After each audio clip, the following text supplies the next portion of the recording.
What's up, YouTube? This is JP Panther back with a video. And today's video is actually my review, or at least my thoughts about Black Panther: Wakanda Forever. I'm gonna be honest with you guys. This is gonna be a spoiler video because I can't really review these movies without spoiling it. So I will let you guys know in the beginning that hey, these are my thoughts. I'm gonna spoil it and I'm gonna tell you the truth. And if you don't want spoilers, you can just leave this video. If you want to hear what I have to say, and just stick to this video, right? So I'm going to kind of give you my quick thoughts about this. And I don't care. This is going to be personal. I don't really care. As a black man, I will say this up front is that if you're a black man, listen to this video, stuff like that. This movie is not for you. I'm talking about this movie is literally a slap to the face for black boys and for black men. It's literally made for feminists, black women that don't need no man, who can raise her children by herself. This is who this movie's for. This is the demographics who this movie's for. So as a black man or a man in general, this is not for you. And that's something I just have to let you guys know up front, because a lot of critics, a lot of media people have been kind of shilling for it and not being honest about it. But I have to put that out right in the forefront, right? So I'll kind of give you my thoughts about the movie, right?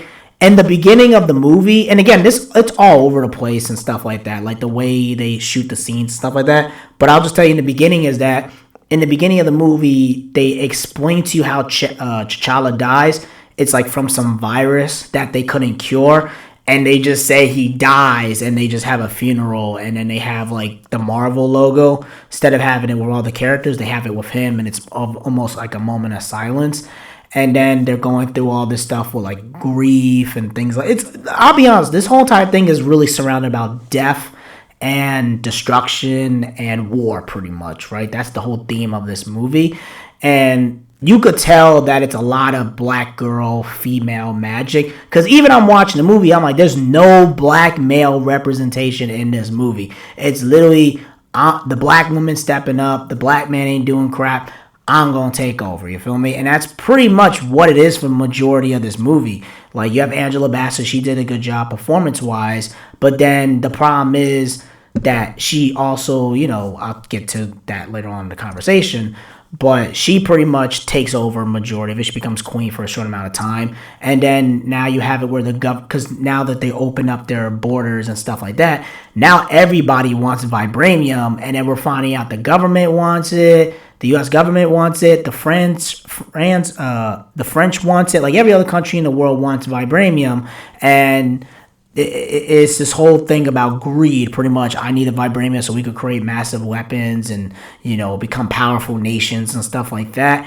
But then you also find out that there's other types of vibranium inside the ocean, like I don't care what the Tokans, I'm calling them Atlanteans, you feel me? The Avatar blue people. You find out that they have vibranium, and then the government is trying to make a drill to drill the ocean to get more vibranium, and then the vibranium is what fuels their country and everything like that. So now it's like different parts of vibranium. And again, I read the comic towards this. There was no vibranium, none of that crap. Namor does not use no vibranium. He has his own thing and things like that.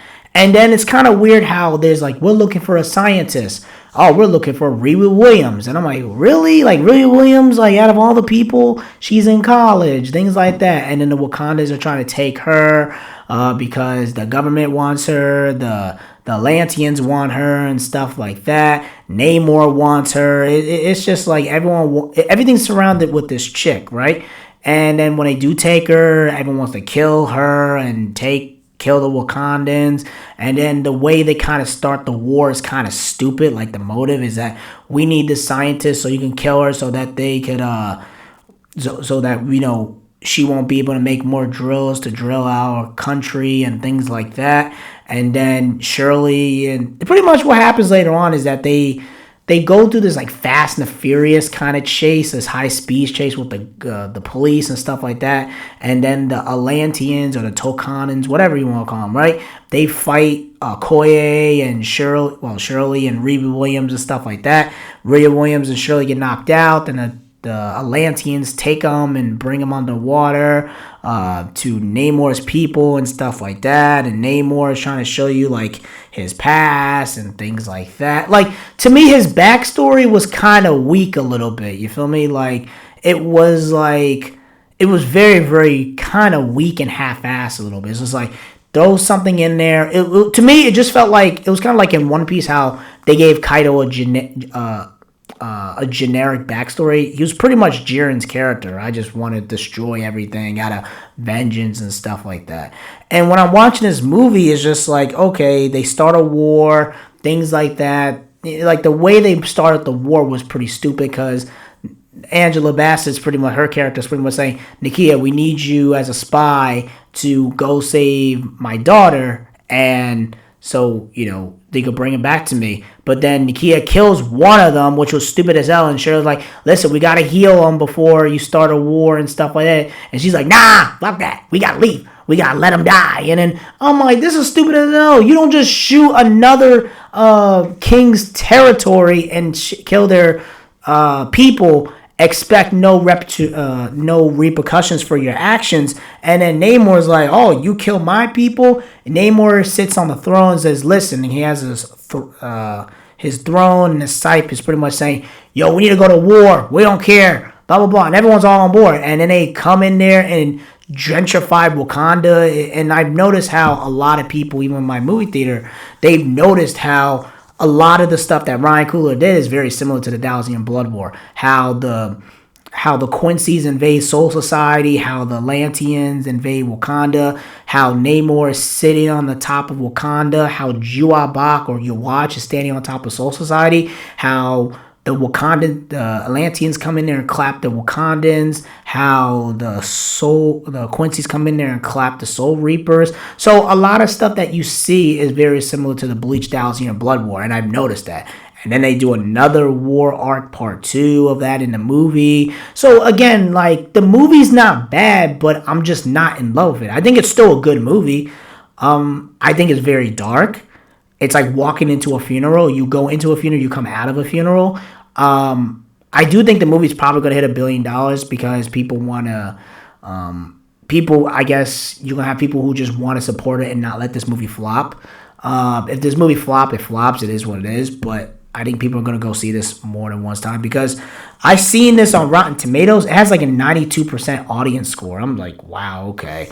So, again, people's tastes, it is what it is. A lot of people like it, it looks like, and hey, we'll see how it does in the box office. But overall, trying to get back to the story, is that they do all the stuff.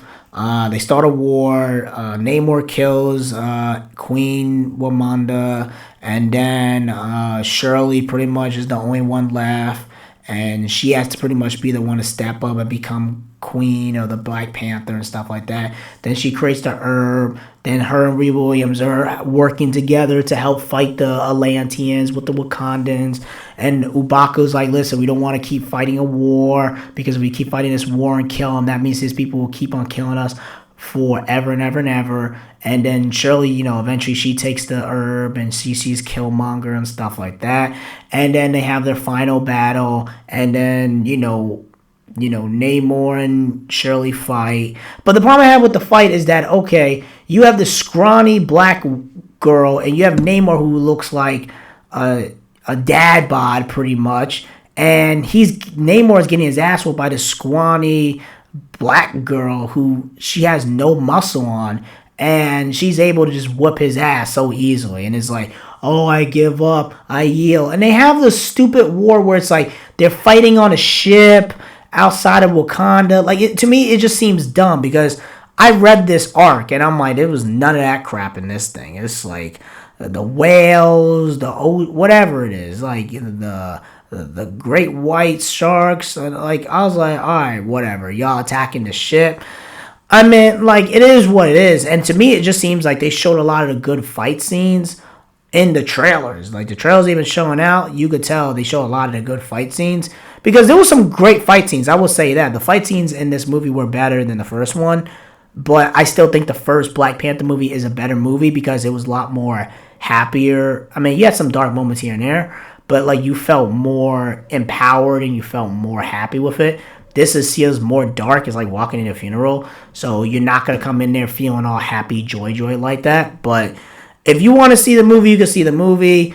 Black men, you kind of know what you're getting into. Black women, y'all probably going to see this more than the black men. But I'm be honest with you, I think y'all gonna get tired of it real quick. I think when Bleach, trust me, when the Quincy's and all of them start fighting, when Shigaraki and Deku, Joy Boy Luffy, and now you have all these video game stuff coming out, you're not gonna think about Wakanda forever. And my personal opinion with Black Panther, I say 3 to 5 weeks, people are not gonna care about this movie like that. It's gonna fade in the background. It's gonna be something that people ask for, and then when they get it, they're not going to care about it. That's just what I personally see, like, the next 3 to 5 weeks. And the only reason why people are excited now, because it's back. It's like, oh my gosh, it's back. It's finally here. Wakanda forever. Y'all really don't care about it like that. I'm telling you, y'all going to get over it real quick. Give it like 3 to 5 weeks, y'all going to get tired of it real quick. So overall, to wrap up this whole review, I can't even call it a review. It's kind of like my thoughts pretty much.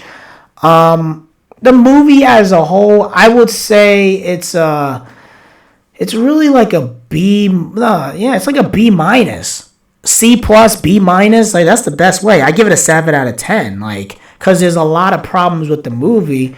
The fight scenes are good. Namor was pretty good as a villain, but then like he was kind of like a joke at the end. He was kind of like Vegeta.